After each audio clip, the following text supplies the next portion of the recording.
को लेकर आंकड़ा हो, किसानों के मसले को लेकर हो, या कोरोना काल में सरकार का ये भी दावा है कि उन्होंने रोजगार बढ़ा दिया, श्रमिकों को बाहर से वो लेकर आए अपने प्रदेश में, क्या आप इनमें से किसी को नहीं मानते हैं? मैं सुन जी आपसे पूछ रही हूँ। संगीता, अनिला जी मैं आपके पास आऊंगी।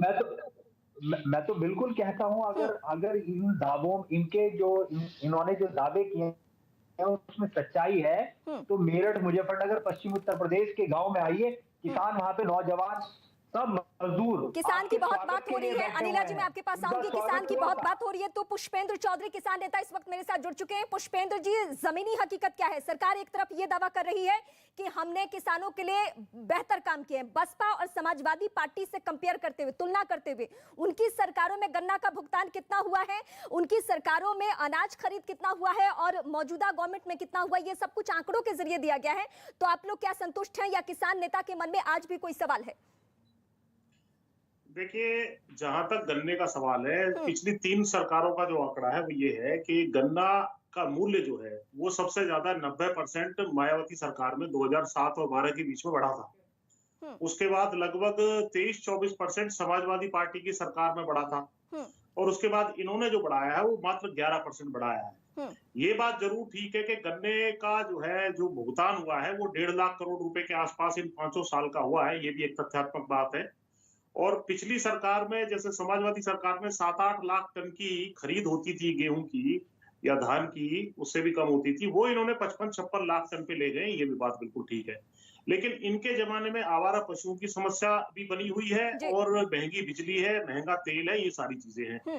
लेकिन ये तो अपनी नेता होने के नाते जब आपने देखा कि सीएम योगी आदित्यनाथ 5 साल का रिपोर्ट कार्ड लेकर पब्लिक के सामने आए, जनता के सामने आए चुनावी माहौल में, तो आपके जहन में क्या आया?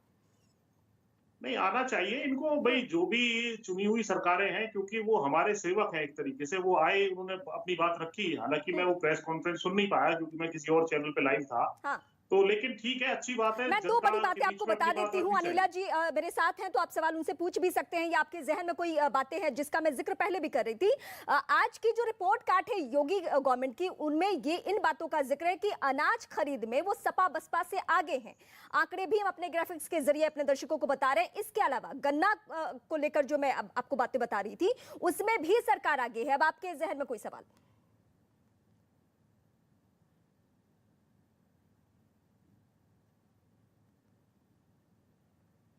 पुष्पेंद्र जी आपसे सवाल है मेरा। जी। देखिए, ऐसा है कि खरीद के जो आंकड़े हैं वो बिल्कुल ठीक है कि 7-8 लाख टन से, जैसा मैंने बताया, 56 लाख टन पे गई है। और क्योंकि गन्ने का मूल्य बढ़ गया था और प्रोडक्शन बढ़ गया था और मूल्य तो इन्होंने 10-11% बढ़ाया है, तो वो लगभग 5 साल का जोड़ेंगे तो वो लगभग 1.5 लाख करोड़ के आसपास का बन जाता है। ये बात बिल्कुल ठीक है। लेकिन जो अन्य समस्याएं हैं वो भी मैंने आपको बता दी, वो है।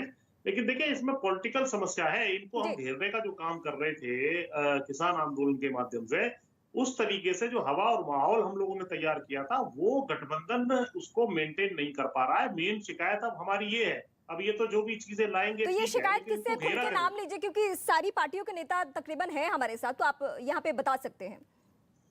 देखिए, हमारा कहना ये था कि जो गठबंधन किसान आंदोलन ने एक हवा तैयार, माहौल तैयार किया था, उसके आधार पे हमें आशा थी कि चौधरी चरण सिंह जी की जो विरासत है उसको पुनर्जीवित करने का काम होगा। राष्ट्रीय लोकदल जो किसानों की पार्टी मानी जाती है, वो खुद मजबूती से खड़े होंगे और वेस्टर्न यूपी में कम से कम वो इस गठबंधन के साथ ना जाकर के, वो सीधा या तो चंद्रशेखर रावण है, कांग्रेस है, उनके साथ गठबंधन करते, ज्यादा सीटें मिलती।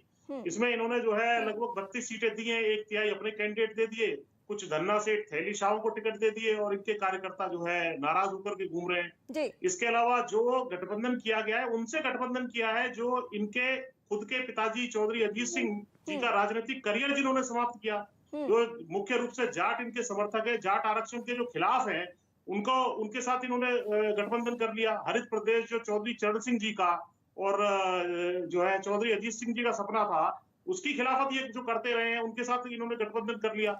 और जो हिंदू मैं आपके पास लौटती हूँ। मनोज चौधरी इस वक्त मेरे साथ हैं, आरएलडी के नेता हैं। चौधरी चरण सिंह की चर्चा अगर हम यहाँ पे कर रहे हैं तो मुझे एक वाकया याद आता है। वो चुनावी मंचों से कहा करते थे, जिसके जाट उसके ठाट।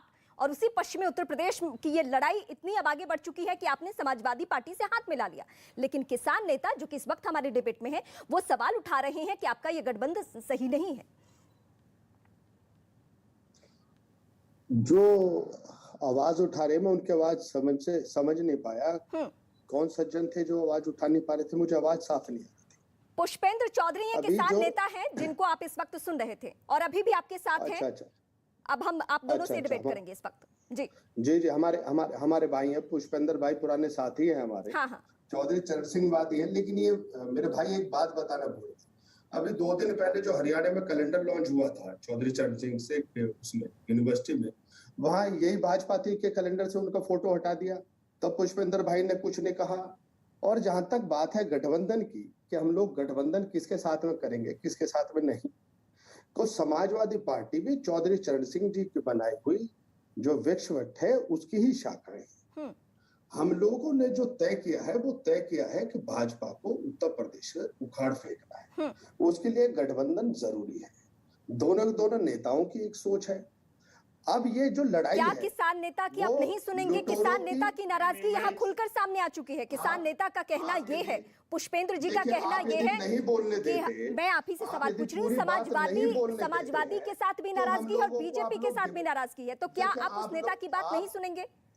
क्या पुष्पेंद्र जी की देखिए, बात आप नहीं नहीं- सुनेंगे? आप यदि बीच में ही इंटरेक्ट करते रहेंगे, आप तो हम लोग अपनी बात कहाँ पर कह पाएंगे? मैं आप ही से सवाल बात पूछ रही हूँ। मैं वही कह रहा हूँ, हम लोगों को अपनी बात तो कहने दीजिए। जहां तक समाजवादी पार्टी के गठबंधन की बात है, वहीं पश्चिम उत्तर प्रदेश के नहीं पूरे प्रदेश के लोगों ने इस पर मोहर लगा दी। जिसी का माहौल ये है कि कल भी जब ये दोनों नेता शामली से चले तो जहां उनको लौनी तक आना 6 बजे था, वो रात को 2 बजे तक पहुंचे।